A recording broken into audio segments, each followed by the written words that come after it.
पता है, एक जमाने में ना कहावत हुआ करती थी कि आप अच्छा करोगे तो आप लोगों के साथ अच्छा ही होगा।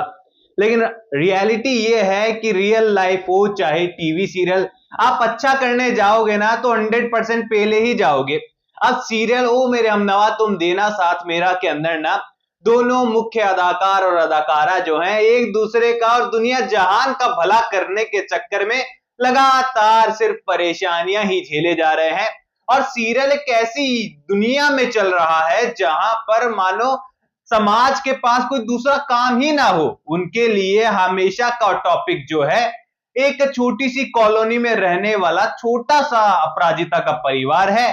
अगर वो कहीं जाकर किसी को छोटा सा तमाचा मार दे तो उनके घर के बाहर लोग लिख कर चले जाते हैं कि थप्पड़ वाली आंटी। मतलब ये कौन सी दुनिया है भाई? दुनिया जहान में हर रोज हर गली मोहल्ले हर सड़क के किनारे कोई ना कोई झगड़ता मिल जाता है, पर क्या आप उनके घर के बाहर जाकर ये लिख देते हैं कि झगड़ा करने वाली आंटी? अब यहाँ पर ये सब चीजें तो बड़ी नॉर्मल सी होती है, यहाँ पर कान लगाने वाली आंटियां जो है टीवी सीरियल के अंदर इतना इरिटेट करने लगी है ना कि देखकर मन करता है कि मेकर्स को जाकर बोल दे कि भाई कौन सी दुनिया में हो तुम।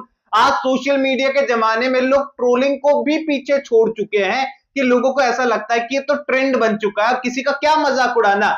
और यहाँ पर सीरियल के अंदर वो पुराने जमाने वाले थॉट प्रोसेस देखने को मिल रहे हैं, जब एक दूसरे के पास जाकर जो है छोटी छोटी चुगलियां की जाती थी कि देखो फलाने की लड़की ने फलाने के लड़के के साथ, फलाने के लड़के ने फलाने की लड़की के साथ क्या किया। अब देखो सीरियल ना सीरियल की तरह चले तो अच्छा लगता है, लेकिन पुराने जमाने में जाकर आप पुराने जमाने की कहानी दिखाकर मॉडर्न टच देना चाहोगे ना तो बड़ा वाहियात ही लगेगा। अब सीरियल के आने वाले एपिसोड में पुराना कंप्यूटर जो है ये भी आपको बड़े बड़े जो है चीज दिखाने वाला है। चलिए आपको कहानी के बारे में बताते हैं, क्योंकि सीरियल के अंदर लॉजिक ढूंढने जाएंगे ना तो हम लोग गुम हो जाएंगे, लॉजिक नहीं मिलेगा। अब सीरियल के आने वाले एपिसोड की मैं बात करूं तो देखो यहां पर ना आप बहुत सारे वीडियोस यूट्यूब पर देख रहे होंगे। मैंने भी 2-3 दिन से वीडियो बनाया नहीं, तो काफी सारे सवाल भी मेरे पास आ रहे थे, काफी सारे लिंक मेरे पास वीडियोस के शेयर हुए।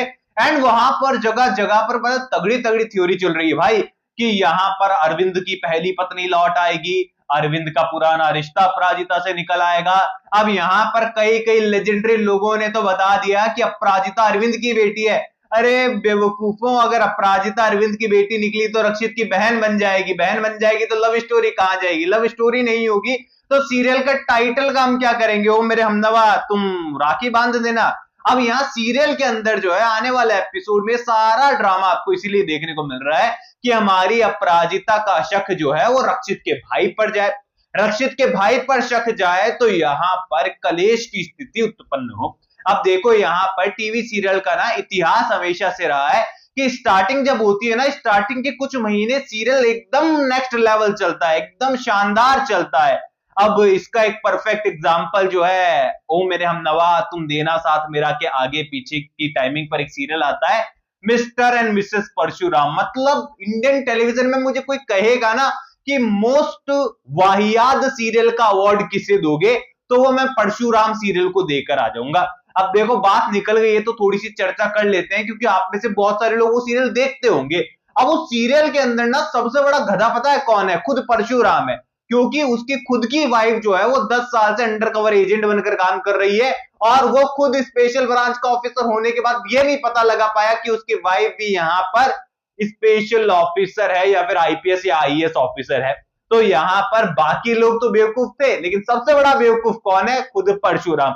और अगर इन्होंने लास्ट में ये कह दिया कि परशुराम को भी पता था कि शालिनी कौन थी, तो फिर सबसे बड़े बेवकूफ का टाइटल ना हमें हमारे यहाँ टैटू की तरह छपवा लेना चाहिए कि हम लोगों ने वो सीरियल देख लिया।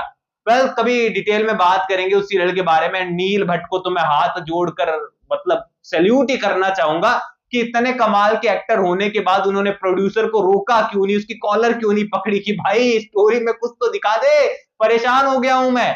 अब यहां हम फिर से आते हैं हमारे ओ मेरे हमनवा तुम देना साथ मेरा पे। तो देखो सीधी सी लॉजिक की बात यह है, हमारे लॉजिक की बात यह है कि कहानी के अंदर ना अपराजिता और रक्षित के बीच में सीरियल के मेकर्स को अभी मिसअंडरस्टैंडिंग और दायरे चाहिए। अब दायरे जब आते हैं ना रिश्तों में तो उसके बाद एक होने का जो मूवमेंट होता है उसकी कीमत बढ़ जाती है। अब यहां पर भी सीरियल के अंदर ऐसा ही है। सीरियल के मेकर्स को कहानी उस मोमेंट पर ले जानी है जहां पर दुनिया जहान के सारे रीति रिवाज, परिवार के रिश्तों को आगे छोड़कर, पीछे छोड़कर रक्षित और अपराजिता एक दूसरे के लिए जो है स्टैंड लेना शुरू कर दे। क्योंकि यहां पर पूरी तरीके से जो है रक्षित और अपराजिता अभी सुधा के कारण, मालती के कारण एक दूसरे से दूर है, लेकिन एक मोमेंट पर उन्हें इतना विश्वास इस ट्रैक के बाद हो जाएगा कि उन्हें यकीन हो जाएगा कि अपराजिता कभी गलत नहीं हो सकती, रक्षित सर कभी गलत नहीं हो सकते, और अरविंद के सपोर्ट के साथ फिर वो शादी के बंधन की ओर बढ़ने वाले हैं। अब इस ट्रैक के अंदर आपको देखने को मिलेगा कि यहाँ पर गुनहगार जो है वो एक ऐसा शख्स मिलने वाला है जो कि मजबूरी में गुनाह कर रहा है।